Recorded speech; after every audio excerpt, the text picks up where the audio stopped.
Jasmine, thanks so much for taking the time to join us today. It has been really fun to watch this Angel City side in recent weeks. I mean, you all are unbeaten in 8 matches in all competitions and the only team in the league right now that has not lost in your last 5 league games. What has been the difference? What has been the key for this Angel City side? Yeah, I think it's just been honestly commitment to our push to make playoffs. It was a tough, I guess, change in coaching staff midway through the season, but credit to everyone in the locker room really being bought into Becky Tweed's style and identity and just really wanting to be at the playoffs at the end of the season. Jasmine, you mentioned it, Becky Tweed going from assistant to the interim head coach at Angel City, and this team has had a turnaround. What's been the biggest influence that Tweed has brought to this team?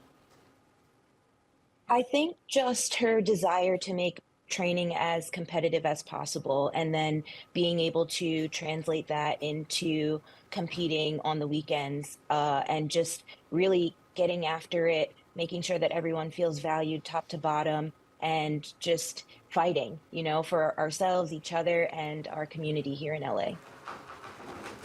Jasmine, so coming out of this recent World Cup now, and I have to ask you because you did spend some time playing in A-League, were you surprised by the overwhelming amount of support that Matildas have, and was that something that you were able to experience while you were playing there? No, I'm not surprised at all. I think that group of women are truly a family. Anybody who's ever played with any of those women or, been a part of A-League can really feel that they were building something special. And I think, honestly, they got the flowers that they deserved at what they did for Australia and honestly, the New Zealand team as well, in terms of pushing the game forward and showing up for their people was unbelievable. I think this has been the best World Cup to date. Well, and speaking of the World Cup, you all get some key players back from their time away. June Indo, Julie Ertz, Alyssa Thompson. I know it was difficult in a lot of ways for those players. So I'm curious, when Angel City and your teammates welcome those players back, is there anything that you all have done to help, just kind of welcome them back in after what is probably just kind of emotionally a difficult time? Yeah, I think just embracing them and saying how proud we are of them. It was so exciting to watch them compete. Obviously, none of our teammates won, but just to be on that stage and represent us all so well, we're just incredibly proud of them. And making them feel that has been our biggest job since they've been trickling back in. Jazz, not only are you an amazing player and such a force to be reckoned with in the NWSL, you're an amazing human and an entrepreneur. I have my own swag from Jazz It Up from over the years, and we want to hear about the impetus of how you came up with this sustainable apparel brand, and just tell us a little bit more about it. Yeah, I always say that Jazz It Up truly is just an extension of myself, my passion for the environment and for showing up for people in the communities that I represent.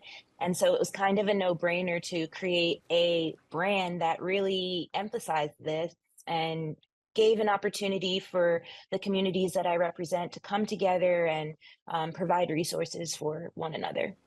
You and your company, Jazz It Up, frequently partner with organizations that have a positive social impact. I want to know how you choose these organizations. Are they all flocking to you, or do you go out and pick your favorite ones? How does this come about?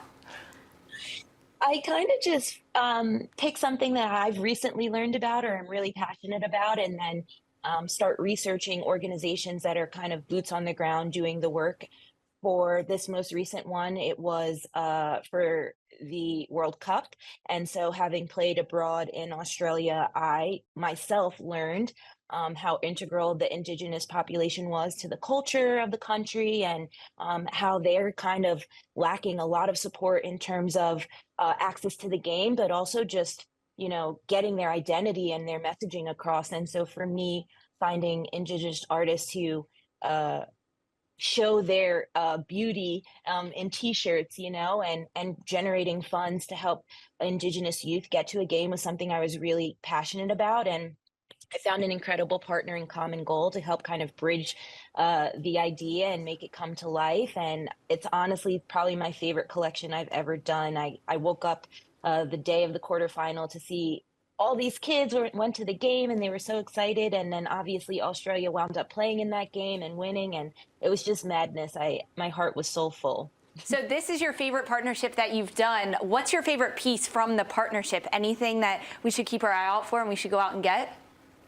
Ooh, there are 2 shirts. One I'm wearing now, it says community on the front, and the artwork is designed by an Aboriginal artist out of Brisbane, Australia. And then there's like a counter t-shirt that represents the Māori culture in New Zealand, designed by an Indigenous artist from New Zealand. And they're both incredible.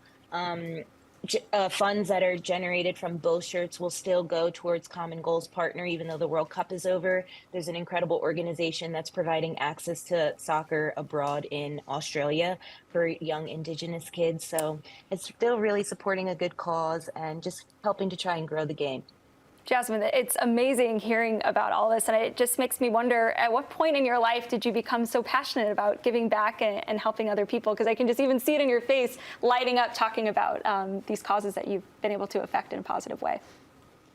Yeah, I think it's just something I always grew up with. I come from a very strong Black community back home, and we always had block parties and neighborhood watch meetings and just events to bring everyone together. And so I think I just, really embraced that from a young age. And now I have the platform to be able to continue that messaging and really put some action behind it. And so, yeah. I guess it's always been in me. All right, so for everybody watching who's dying to know where they can get their Jazz It Up swag, where should they look? Where can we direct them to?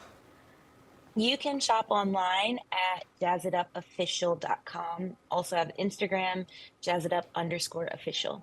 Awesome. And a little birdie told us that you've got a birthday coming up this weekend. Yes. So happy birthday. Happy birthday. Happy birthday. How are you celebrating? Thank you so much. Actually, we have a game against the Rain and a lot of my close friends, so it's going to be a battle. They need to let me win because it's my birthday. So the game is on your actual birthday, yes? That's such a Virgo move. But